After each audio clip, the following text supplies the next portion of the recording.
መንግስት በየአመቱ ከ4.2 ቢሊዮን በላይ ዶላር በጀት በመመደብ ከ4.2 ሚሊዮን ሜትሪክ ቶን በላይ ነዳጅ ወደ ሀገር ውስጥ እንደሚያስገባ ያውቃሉ።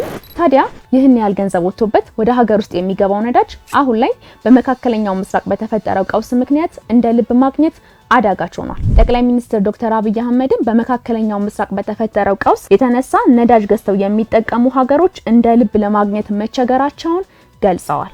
በመሆኑም ችግሩ ተፈቶ ወደ መደበኛው የነዳጅ አቅርቦት ስርዓት እስክንመለስ ድረስ ነዳጅን በቁጠባ ለመሰረታዊ ነገሮች ቅድሚያ በመስጠት በኃላፊነት መጠቀም ይኖርብናል ሲሉ መልእክታቸውን አስተላልፈዋል። በሌላ በኩል በአዲስ አበባ መሳለሚያ አካባቢ በሚገኝ አንድ የነዳጅ ማደያ 6 በርሚል ወይንም 1200 ሊትር ነዳጅ በህገ ወጥ መንገድ ጭነው ሲያዘዋውሩ የነበሩ ተጠርጣሪዎችን የአዲስ አበባ ፖሊስ መምሪያ በቁጥጥር ስር ማዋሉን አስታውቋል።